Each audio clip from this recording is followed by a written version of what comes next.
Je sais que ma tête n'a rien à voir avec la miniature de la vidéo et je m'en excuse, mais le premier tournage n'a pas été au bout, malheureusement. Enfin, il a été au bout, mais il y a eu quelques problèmes. On se retrouve donc aujourd'hui pour que je vous parle de ma wishlist. Donc dans cette vidéo, je vais vous parler des 10 livres qui actuellement me donnent extrêmement envie. En ce moment, je ne suis pas trop dans une envie d'acheter trop de livres. C'est même plutôt l'inverse, mais je me tourne vraiment vers les livres qui m'intéressent le plus et vers les auteurs et autrices que j'ai envie de soutenir. Donc ce sera un peu ça ici, ou les livres qui me donnent vraiment extrêmement envie. Premièrement, il y a le premier tome de la saga Villa Emilia, donc de Elodie Federbe, qui est, il me semble, une dark romance, où on va suivre Dorian et une jeune fille, et il a tué, je me rappelle plus du nom de la jeune fille, je le mettrai là, et il a tué la famille de cette jeune fille, et cette jeune fille, du coup, lui promet qu'elle le tuera, et lui, comme il est un peu psychopathe, on va pas dire que ça l'excite, mais il prend ça pour un défi et il adore l'idée. Donc il va un peu la prendre sous son aile pour lui expliquer comment tuer des gens en fait. Pour que à la fin, elle puisse le tuer lui. Alors oui, c'est assez glauque, mais justement, j'ai envie de découvrir des genres que je n'ai pas l'habitude de lire. Et étant donné que tout le monde en fait des grands éloges, je me dis que je pourrais vraiment apprécier. Surtout que je sais que l'autrice a vraiment des bonnes descriptions au niveau de tout ce qui est gore, parce que son mari, il me semble, est chirurgien, donc elle a un petit peu plus les détails et les informations que les autres, donc ça me tente beaucoup. Et ce livre est donc en auto-édition. Deuxième livre, toujours en auto-édition, c'est Withering, je ne sais pas comment on dit, de Momoline. Pour le coup, je ne connais pas du tout le résumé, j'ai vu que la couverture. Et il me semble que quand j'avais lu le résumé, parce que je m'en souviens plus très bien, donc il me semble que ce livre a des vibes de Six of Crows, donc de Leigh Bardugo. Et j'avais lu Recovery de Momolune et je n'avais absolument pas été déçue. Et je me dis que comme c'est un autre livre qu'elle a écrit après, elle doit avoir encore une meilleure plume. Donc j'ai très envie de le découvrir. Troisième livre, toujours en auto-édition, et celui-ci est un petit peu plus spécial. Il est dans ma wishlist, mais il arrive normalement demain chez moi. C'est le livre de mon collègue de travail, donc Léopold Oursel. Vous pouvez aller voir sur Amazon si vous voulez. Je vous mets le livre en barre d'infos. Donc il y a 2 éditions. Moi, je veux l'édition augmentée, donc celle avec le plus d'histoire, parce qu'en fait, c'est pas réellement un roman, mais c'est plus plein de petites nouvelles en fait. Je dis petites, mais je sais pas si elles sont petites, mais voilà. Et c'est de la fantasy horreur, il me semble. Donc pas du tout ce que j'ai l'habitude de lire, mais comme je vous ai dit, j'ai envie que cette année je découvre un petit peu plus de choses plutôt que ma fantasy et ma romance habituelle. Et étant donné que c'est soutenir également un auto-entrepreneur et un auto-édité, parce qu'il a vraiment tout fait pratiquement de A à Z. Donc pour moi ça me fait très plaisir de le soutenir. Et j'ai également envie de découvrir ce qu'il a écrit, parce que c'est vrai que par rapport à tout ce que j'ai vu sur son compte TikTok, ou même en lui parlant en général, ça m'a donné envie. Donc il arrive demain normalement. Quatrième livre, c'est Gods of Men 3, parce que j'ai les 2 premiers tomes. Ils sont magnifiques, vraiment, je les trouve super beaux en hardback. Donc j'aimerais bien avoir le 3e pour pouvoir compléter ma collection et pouvoir tous les lire. Je ne pourrais pas vous parler du résumé de ce 3e tome, vu que je n'ai même pas lu le premier et le 2e. Et je ne connais pas du tout l'histoire, et j'ai vraiment envie de me lancer dedans sans connaître le résumé, comme d'habitude d'ailleurs. C'est un peu mon truc. Et enfin, je pense que beaucoup aiment faire ça. Et du coup, j'aimerais juste l'avoir pour compléter ma collection. Et ça suffit largement pour qu'il soit dans cette liste. 5e livre, c'est À vivre avec de Alice Posière. Alice Posière que je suis sur Instagram, YouTube et à peu près tous les réseaux, je crois, depuis un certain temps maintenant. J'ai vu la manière dont elle l'a écrit, entre guillemets. Genre, j'ai vu à travers ses vlogs comment elle a travaillé dessus et ce que plus ou moins elle a ressenti et tout. Donc vraiment son chemin avec ce livre. Et c'est vrai que pour moi c'est un accomplissement pour elle déjà. Et pour moi c'est logique de pouvoir l'acheter et de le lire pour, entre guillemets, avoir la fin de l'histoire. Je sais pas si vous voyez ce que je veux dire. Je l'ai suivi quand elle l'a écrit, quand elle l'a réécrit. Je l'ai suivi quand elle a appris qu'elle allait être éditée. Donc pour moi c'est vraiment le meilleur chemin de la soutenir et du coup de lui acheter le livre. Donc il sort normalement aujourd'hui. Quand je vous parle, on est le mercredi 17 il me semble. Je l'ai vu à la FNAC, mais malheureusement dans un souci, pas forcément financier, mais surtout de palle. Je préfère attendre d'avoir lu 2-3 livres pour me l'acheter, parce que c'est vrai que je ne suis pas une acheteuse compulsive, mais c'est vrai que ma palle est quand même assez grande. Et je ne veux pas trop avoir de livres à lire, parce qu'après je suis bloquée, parce que je ne sais pas quoi lire, et au final c'est un peu panne de lecture. Donc je préfère attendre le mois prochain et acheter par exemple un livre par mois plutôt que 6 et me perdre un peu. Donc c'est sûr qu'il sera dans mes prochains achats. Au niveau du résumé, je sais que c'est une jeune fille, je me rappelle plus de son nom, qui a une vie assez compliquée mentalement et tout ce qui va avec, parce qu'il me semble qu'elle a perdu son meilleur ami est décédé. Peut-être que ce n'est pas du tout ça le résumé, mais dans tous les cas vous aurez le livre en barre d'infos, le lien pour ou le nom pour aller voir le résumé. Et j'aime beaucoup la couverture, j'aime beaucoup le fait qu'elle soit violet, et je m'attendais pas du tout à ce type de couverture, mais au final je la trouve assez jolie et simple en fait, et ça fait du bien de pas avoir une couverture qui est trop colorée ou avec trop de détails. Là c'est simple, efficace. Sixième livre, c'est Troublemaker, donc de Alfreda Emouy, j'espère que je dis bien, pardon. Alors pour le coup, ce livre ne me tentait pas de base, et à force de le voir passer, l'envie en moi est montée.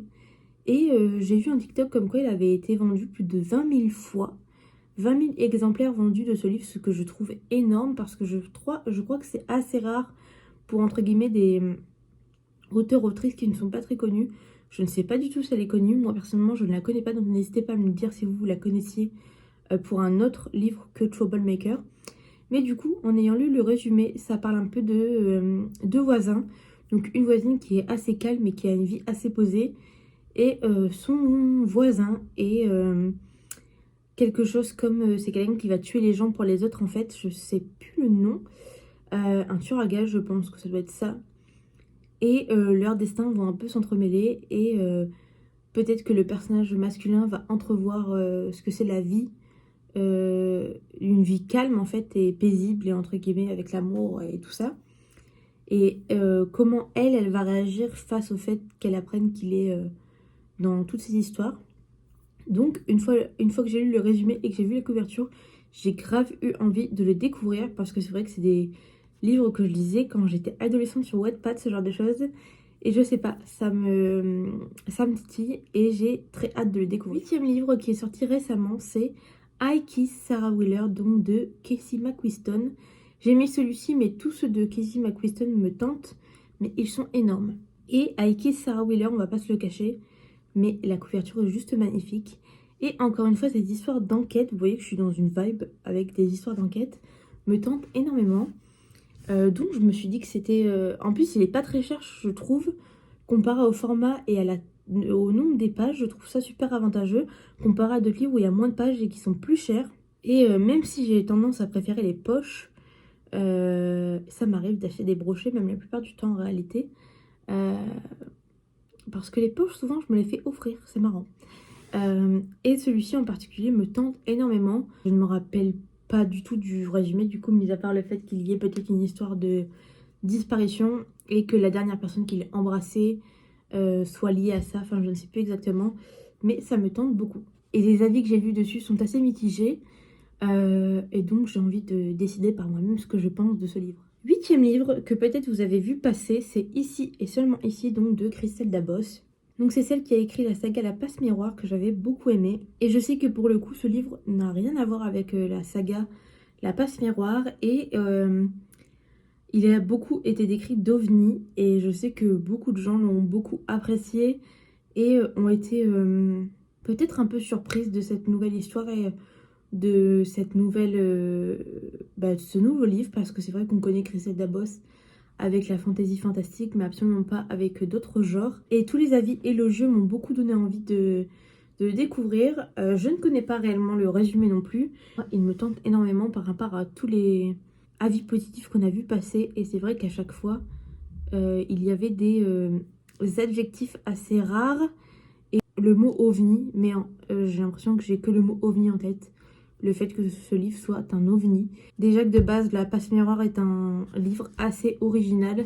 C'est vrai que c'est le genre de choses qu'on a rarement vu et c'est extrêmement travaillé.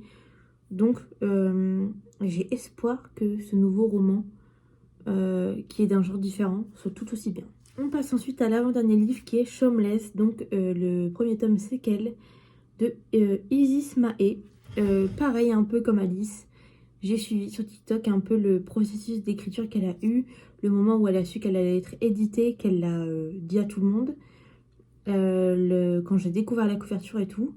Et c'est pareil pour moi, ça me paraît logique de l'acheter pour pouvoir la soutenir. Donc du résumé de ce que je me rappelle, c'est qu'il y a un groupe de musique et que Lizzie a eu un grave traumatisme et elle rencontre Aaron. Et il va se passer quelque chose entre eux, il me semble, mais c'est tout ce que je sais. Et je trouve la couverture super jolie aussi, avec beaucoup de tons violets. Pour le coup, je n'ai pas regardé en détail, mais voilà. Et le dernier livre, c'est Le Paradoxe d'Atlas, donc le deuxième tome de la saga Atlas Six. J'ai lu le premier que j'ai adoré, et j'adore la couverture du deuxième, et j'ai vraiment envie de savoir ce qui va s'y passer, parce que j'étais restée avec beaucoup d'interrogations dans le tome 1, et j'ai vraiment envie de découvrir ce que Olivier nous a préparé. Et juste de connaître la suite et ce qui va se passer pour nos personnages. Donc c'est vrai que j'essaye de continuer les sagas en allant parce que sinon j'en ai beaucoup trop à lire cette année. J'essaie de les finir d'ailleurs. Donc c'est pour ça que souvent je mets des tomes 2 ou des tomes 3 des livres que je veux dans mes wishlists. Donc j'espère que cette vidéo vous aura plu. N'hésitez pas à mettre un commentaire parce que j'ai galéré à vous la sortir, je crois. Parce que déjà je la retourne juste pour me soutenir en fait. Parce que c'est vrai que souvent vous êtes pas mal selon moi à regarder les vidéos mais très peu à commenter. Et ça me ferait vraiment plaisir, même si vous savez pas quoi commenter. Si vous n'avez pas quelque chose à dire, n'hésitez pas à mettre un petit emoji. Donc si vous ne savez pas quoi mettre en commentaire, n'hésitez pas à mettre des petits emojis d'étoiles, n'importe lequel, celui que vous voulez. Et je vous invite également à me poser toutes vos questions que vous avez par rapport à ma vie, par rapport à la chaîne YouTube, à mes réseaux sociaux, aux livres que je lis, etc. Parce que je compte bientôt faire une vidéo FAQ s'il y a assez de questions, bien sûr, parce que sinon ça n'a pas trop d'intérêt. Mais je vous ferai sûrement une vidéo blabla. Mais j'aimerais beaucoup répondre à vos questions si vous en avez. Parce que même si on n'est pas beaucoup sur cette chaîne, on est à environ 150 je crois. C'est quand même pas mal, 150 personnes en réalité. Donc voilà, je vous laisse me mettre un petit commentaire. N'hésitez pas à vous abonner également si ma chaîne vous plaît. Et à mettre un petit pouce en l'air. Ça va me permettre juste de monter dans l'algorithme YouTube et peut-être d'être vue pour d'autres personnes et leur permettre de découvrir mon contenu.